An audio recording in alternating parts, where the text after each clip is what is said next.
साल महीने गुजर जाते हैं, हम दवाइयाँ खाते हैं, इलाज करवाते हैं, लेकिन वो नहीं ठीक हो रही होती।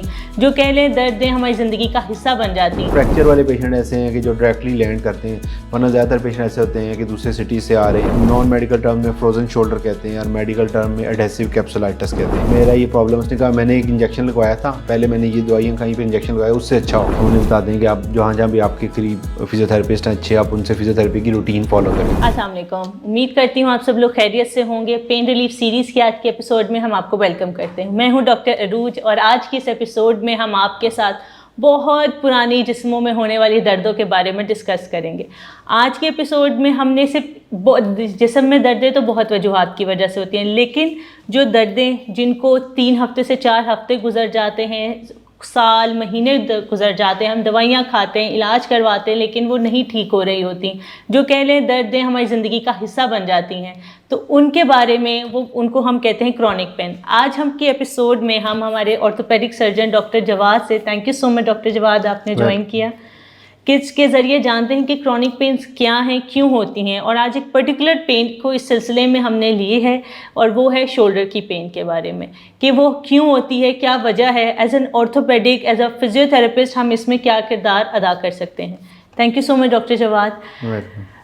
डॉक्टर जवाद, ये क्रॉनिक पेन्स क्या हैं और इसमें हमने आज वैसे सब स्पेशलिटी शोल्डर पेन ली है, तो आपका इसके बारे में क्या ख्याल है? देखिए, जो मेडिकल टर्म क्रॉनिक पेन है वो ये डिस्क्राइब करती है कि जो पेन भी 3 वीक से ज़्यादा प्रोग्रेस कर जाए या 3 वीक से ज़्यादा लास्ट करे, उसको हम क्रॉनिक पेन में कहेंगे।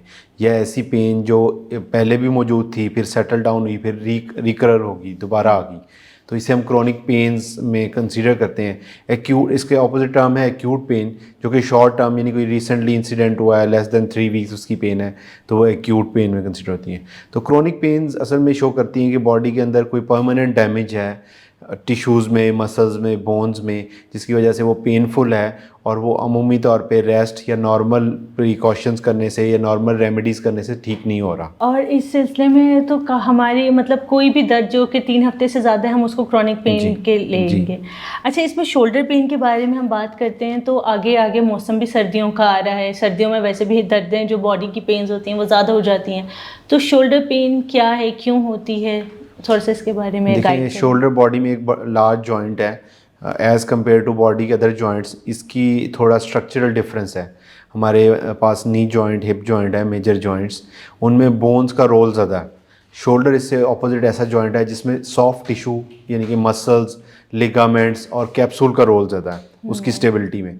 तो जब भी हम शोल्डर को ओवर यूज़ कर लेते हैं या कोई ऐसे नॉर्मल पोस्चर में यूज़ कर लेते हैं कि उसके अंदर कोई स्ट्रेच स्ट्रेन आता है, तो वो जो सॉफ्ट टिशू है उसमें सोजन आ जाती है, इन्फ्लेम्ड हो जाता है, और जब वो इन्फ्लेमेशन सेटल होती है तो वो सारा कुछ आपस में जुड़ जाता है।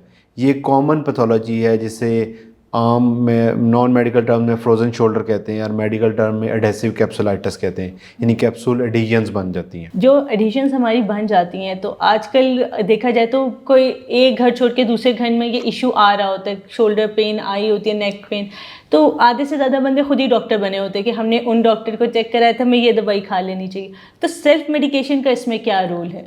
देखिए, असल में हमारे कल्चर में ये है कि जैसे कि लोग ओपिनियन देते हैं कि मुझे एक प्रॉब्लम हुआ था तो मैंने ये दवाई खाई तो उससे रिलीव हुआ, और पेशेंट की स्टोरी बिल्कुल ठीक होती है, लेकिन आप भी ये अप्लाई कर लो। क्योंकि पेशेंट्स अवॉइड करते हैं डॉक्टर के पास जाना, फिजियोथेरेपिस्ट के पास जाना, या सेल्फ मेडिकेशन पे ज़्यादा बिलीव करते हैं, या वो जो उनके क्लोज रिलेटिव्स होते हैं उनकी बात को ज़्यादा वेटेज देते हैं। तो ये एक अच्छी प्रैक्टिस नहीं है, क्योंकि shoulder pain is not as simple कि सिर्फ एक ही डिजीज़ है जिसमें एडहेसिव कैप्सुलाइटिस का हम जिक्र कर रहे थे। इसमें 2-3 चीज़ें और भी आती हैं, जैसे रोटेटर कफ मसल्स के टीयर्स भी शोल्डर पेन की कॉज करते हैं।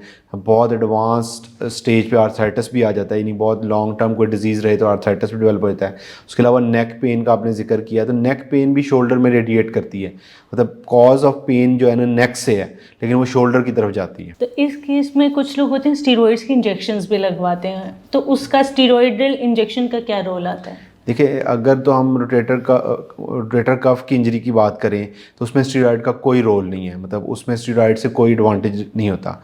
जबकि एडहेसिव कैप्सुलाइटिस जो कि ज़्यादा कॉमन है, यानी कि उसके अंदर जो इन्फ्लेमेशन हो जाती है या एडिशंस बन जाती हैं या फ्रोजन शोल्डर है, उसमें स्टीरॉयड्स का रोल है।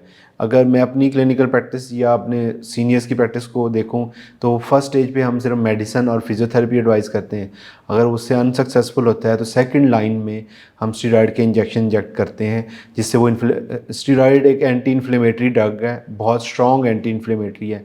हम ओरली स्टीरॉयड लेते हैं तो उसके कुछ साइड इफ़ेक्ट्स हैं, स्टमक के साइड इफ़ेक्ट्स और बी इफ़ेक्ट्स हैं, तो हम वहाँ पे फोकली नहीं, जहाँ पे पैथोलॉजी है वहाँ पे स्टीरॉयड इंजेक्ट कर देते हैं तो वो इन्फ्लेमेशन सेटल हो जाती है। कुछ लोग होते हैं वो एक्सरसाइज या डॉक्टर के पास वो डायरेक्ट फर्स्ट स्टेज लेते हैं स्टीरॉयड इंजेक्शन की, उससे उनकी पेन कुछ टाइम के लिए सबसाइड होती है, लेकिन उसके बाद दोबारा हो जाती है, तो फिर उनका क्या लाइन ऑफ ट्रीटमेंट है? देखिए एक्चुअली ये भी ऐसे ही है कि किसी ने पूछा कि मेरा ये प्रॉब्लम, उसने कहा मैंने एक इंजेक्शन लगवाया था, पहले मैंने ये दवाइयाँ खाई फिर इंजेक्शन लगवाया, उससे अच्छा हो गया, उसने उसको शॉर्टकट उसी पे जंप कर लिया। और दूसरा ये जो चीज़ आप कहते हैं कि वापस क्यों आ गया, क्योंकि बेसिक जो पैथोलॉजी है वो फ्रोज़न, यानी वो फ्रीज़ हो गया या एडिशंस हो गई हैं, उसको रिलीव करना है। अगर वो इंजेक्शन लगवा के फिजियोथेरेपी नहीं करेगा या रेंज ऑफ मोशंस नहीं करेगा तो दोबारा वो फ्रोज़न में ही चला जाएगा, फ्रोज़न शोल्डर हो जाएगा दोबारा।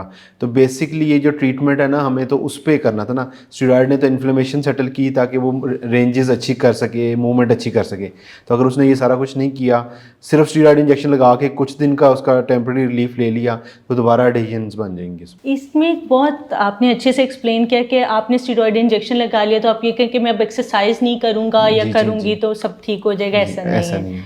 इसमें फिजियोथेरेपी का रोल है बहुत ज़्यादा है।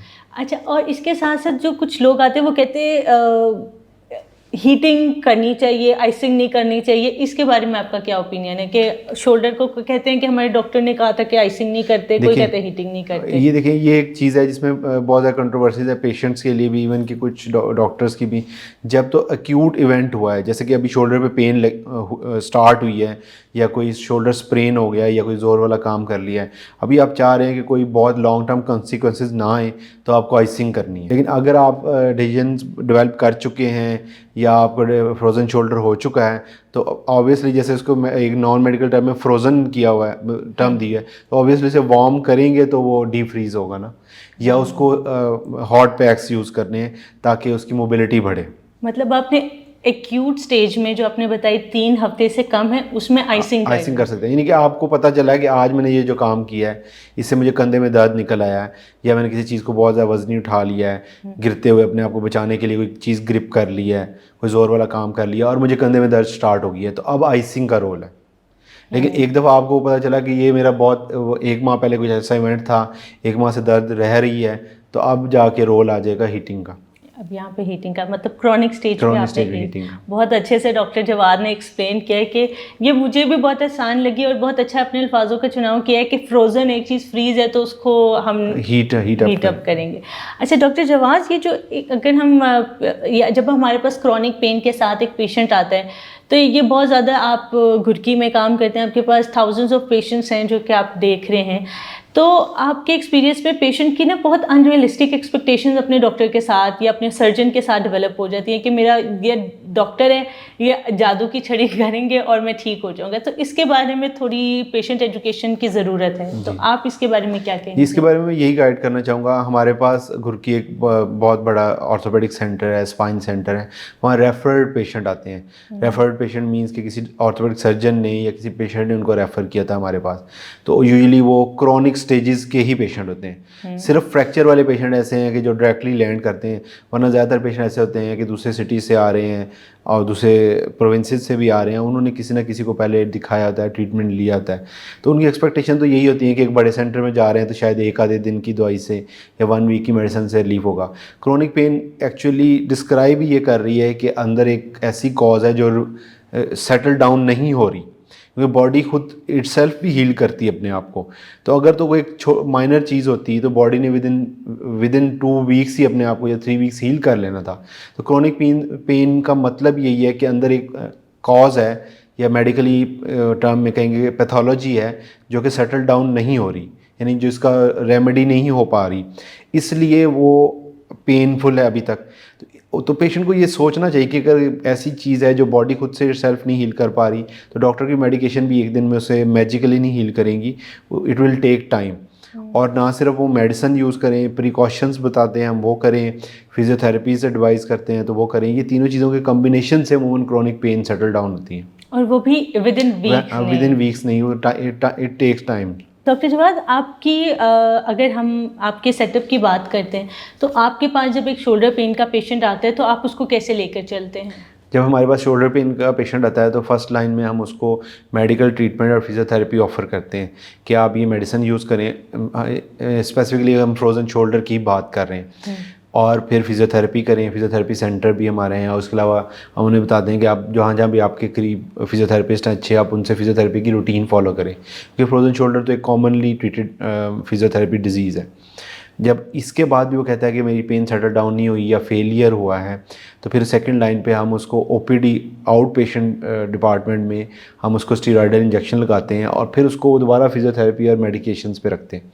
इन केस पेशेंट इसमें भी सक्सेसफुल नहीं होता, या कंप्लाइंस नहीं है, या पेन ज़्यादा है, या कोई उसको इतना ज़्यादा नहीं एफर्ट करवा सकता फिजियोथेरेपी, तो हमारी थर्ड लाइन में एक MUGA manipulation under general anaesthesia एक स्ट्रेटजी है, जिसमें पेशेंट को हम ऑपरेशन थिएटर में ले जाते हैं, उसको जनरल एनेस्थीसिया देके बेहोश कर देते हैं। कोई इंसिजन कट नहीं लगाते, लेकिन उसका ना सारा फ्रोजन शोल्डर मोबिलाइज कर देते हैं, यानी मूवमेंट कर देते हैं, उसकी सारी range of motion, abduction, rotation, circumduction वगैरह सब कुछ कर देते हैं। और तब भी अगर उसे स्टीरॉयडल इंजेक्शन रिसेंटली नहीं लगा तो उसमें भी दोबारा स्टीरॉयड लगा देते हैं। इससे यूजली एक दफ़ा वो सारा कुछ सॉफ्ट हो जाता है, जो एडिशंस हैं वो ब्रेक डाउन हो जाती हैं, लेकिन फिर भी बाद में उसको फिजियोथेरेपी करनी है ताकि दोबारा रीएडिशंस ना बन जाए। ठीक हो गया, ये बड़ा अच्छा एक थर्ड एक लाइन ऑफ ट्रीटमेंट है जो कि बहुत ज़्यादा क्रॉनिक पेन के साथ है। जो बहुत ज़्यादा क्रॉनिक पेन है फ्रोजन शोल्डर में यही होता है ना कि रेंज ऑफ मोशन भी बहुत रिस्ट्रिक्टेड होती है, तो फिर एक सर्कल बन जाता है कि पेन हुई और फिर उसे रेंज ऑफ मोशन रिस्ट्रिक्ट की, और फिर उसकी वजह से और एडिशंस बनी, फिर और पेनफुल हो गया। तो वो पेशेंट बहुत जब एडवांस स्टेज पे आते हैं तो उनका यही ट्रीटमेंट ऑप्शन होता है। उनसे शर्ट भी नहीं पहनी जा रही होती, हाथ नहीं पीछे जा रहा होता। ऐसे ही है, क्योंकि हाथ पीछे नहीं जाता, हाथ सर के पास नहीं लगता, यानी बाल कंघी नहीं कर सकते, बैक साइड को अपनी टच नहीं कर सकते। ये तो हमारे डायग्नोजिंग पॉइंट्स हैं कि हम उसको कहते हैं कि ये मूवमेंट्स करके दिखाएं, तो उससे नहीं हो रही थी तो वो मतलब फ्रोजन शोल्डर है। दूसरी की शोल्डर पेन में अगर हम रोटेटर कफ कहें कि टीयर्स कहें, तो रोटेटर कफ के जो कंप्लीट टीयर्स हैं और यंग पेशेंट होते हैं उसको हम अर्ली सर्जरी ऑफर करते हैं, और ऑर्थोस्कोपिक सर्जरी में जिसे कैमरे वाला ऑपरेशन कहते हैं, उसमें वो मिनिमल इंसिजन से उसकी जो है ना रिपेयर कर देते हैं। अच्छा, उसमें हम वो टीयर को सही कर देते हैं, और उसमें आगे उस पेशेंट को फिजियो की ज़रूरत है, उसको भी पेशेंट को फिजियो की ज़रूरत पड़ती है अपने उस मसल को स्ट्रेंथन करने के लिए। बॉडी में एक फिनोमेना होता है जिसमें आप भी जिसे जानती होंगी, डिसयूज एट्रोफी। जो चीज़ यूज़ नहीं हो रही वो एट्रोफिक हो जाती है, यानी छोटी हो जाता है मसल।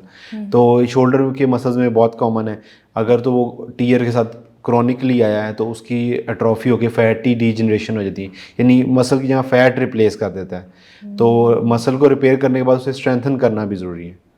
अगेन फिजियोथेरेपी का उसमें भी रोल आ जाता है। Thank you so much doctor Javad, आपने इतना अच्छा ब्यूटीफुली एक्सप्लेन किया, डिटेल में एक्सप्लेन किया कि क्रॉनिक पेन क्या है, क्यों हो रही है। शोल्डर में जो दर्द हैं वो हमने उसको खुद से नहीं अपना डॉक्टर बनना, हमने कुछ ही एक्सपीरियंस डॉक्टर के पास जाना है जो कि इस चीज़ को डील कर रहे हैं। ये कितने नहीं सक्सेसफुल है, आपके पास तो इतने डेली बेसिस पे पेशेंट्स आते हैं। देखिए, सबसे ज़्यादा इंपॉर्टेंट मैं जिस चीज़ में समझता हूँ वो है कि ट्रू डायग्नोसिस, यानी पेशेंट को जैसे कि हमने डिस्कस कर लिया और पेशेंट किसी हमारे व्यूअर्स लिसन कर रहे हैं तो सारे ये ना समझना कि हमें फ्रोजन शोल्डर ही है। तो सबसे पहले डायग्नोसिस होना चाहिए कि either it is frozen shoulder, या फिर रोटेटर कफ की इंजरी है, या फिर नेक से पेन रेडिएट कर रही है आपके शोल्डर में।